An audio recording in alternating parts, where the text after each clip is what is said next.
مال road یہ 53 کے دور میں یہ 73 اور 70 کی دہائی کی جو ختم نبوت کی تحریک تھی یہ تو ہمیں پتا ہے.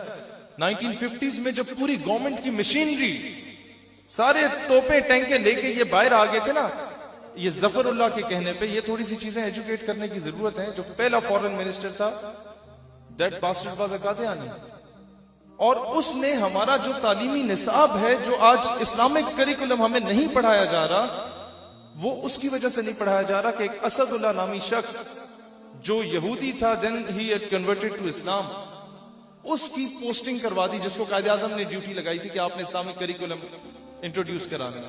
اور جیسے ہی اسے بطور سفیر خلیجی ریاستوں میں بھیجا گیا تو سب سے پہلے اس کی لائبریری کو آگ لگا دی گئی.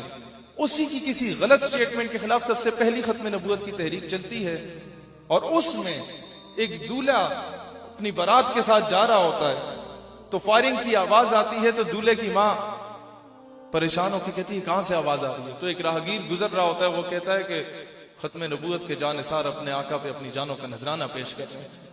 تو ماں اپنے بیٹے دولہے کے سر سے نا صحرا کھینچ لیتی ہے, کہتی ہے بیٹا دودھ معاف نہیں کروں گی, اب وقت ہے پہرا دینے کا.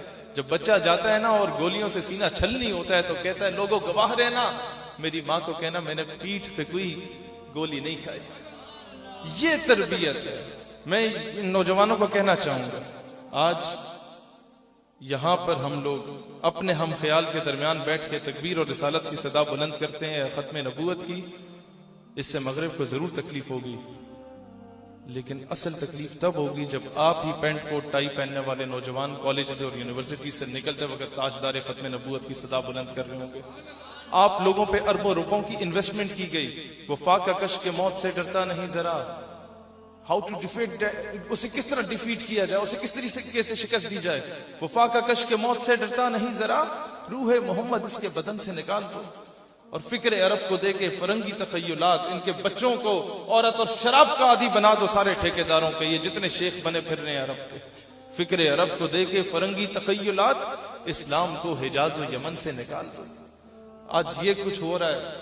آج آپ لوگوں نے کام کرنا نوجوان, اور کوئی پوچھے کہ یہ کس عالم دین نے کہہ دیا ایسا کرو, یہ اتنا ریجڈ کیوں ہو رہے ہو, اتنا ایکسٹریم پہ کیوں جا رہے ہو, پوچھا جاتا ہے نا آپ لوگوں سے. انہوں نے بولا ہمیں تو قائد اعظم نے یہ کہا ہے. وہ کس طرح بھائی, غازی علم الدین کا کیس کس نے لڑا تھا؟ بات ہی یہاں مک جاتی ہے. پھر کس نے درس دیا؟ علامہ اقبال نے دیا. وہ کیسے؟ علم الدین ڈیفنس کمیٹی کس نے بنائی تھی؟ علامہ اقبال نے. قائد اعظم گئے علم الدین کے پاس اور کہا علم الدین تم ایک مرتبہ کہہ دو کہ جب میں نے گستاخ کو قتل کیا تو میں ہوش میں نہیں تھا, تو میں تمام ثبوتوں کی روشنی میں تمہیں رہا کروا سکتا ہوں. غازی علم الدین نے تاریخی جواب دیا, کہتا ہے جناب اعلیٰ زندگی چ پہلا کم کیتا ہے جڑا ہوش وچ رہ کے کیتا ہے. دین جب کمرے عدالت میں گئے تو وہ ثاقب نثار کی طرح بڈھا تو تھا نہیں جج, وہ تو انگریز تھا, وہ تو تھا ہی نان مسلم, خود کو نان مسلم کہتا تھا. وہ غصے میں آیا, اس نے کہا علم الدین تم نے گستاخ کو قتل کر کے قانون ہاتھ میں لیا, تم نے توہین عدالت کی ہے. علم الدین کے جواب کو مورخ نے سنہری حروف سے لکھا کہ جج صاحب جب آپ توہین عدالت برداشت نہیں کر سکتے تو مسلمان توہین رسالت کیسے برداشت کر سکتا ہے. یہاں آ کے اقبال نے کہا, میں نہیں سمجھ پا رہا تھا اقبال کہنا کیا چاہتا ہے, یا شاید کوئی ایگزیجریٹ تو نہیں کر گیا اقبال کہ کی محمد سے وفا تو نے تو ہم تیرے ہیں, یہ جہاں چیز ہے کیا لوح و قلم تیرے. میں نے کہا اقبال یہ میں بچپن سے سنتا آ رہا ہوں, ایک ہی شعر اس قوم کو آتا ہے, اس کا مطلب کیا ہے مجھے تو نہیں سمجھ آئی. یہاں تک سمجھ آتی ہے کہ اللہ کہتا ہے تم نے میرے حبیب سے وفا کی تو میں تمہارا, لیکن یہ جہاں چیز ہے کیا لوح و قلم تیرے, بس ذرا سی وفا کر لو سب کچھ تمہارا ہو گیا. مجھے نہیں سمجھ آئی اقبال, مجھے سمجھائیے. تو جب میں نے ایک 8,000 کمانے والے ایلیٹ فورس کے سپاہی کی پھانسی کے بعد اس کے جنازے کا منظر دیکھا تو مجھے سمجھ آ گئی ہے جہاں چیز ہے کیا لوح و قلم تیرے. اس سمجھدار کے لیے اشارہ کافی ہے. Then it doesn't matter if a governor is in front of you. تو اللہ تعالیٰ کہاں سے کہاں ایک عاشق رسول کو پہنچا دیتا ہے.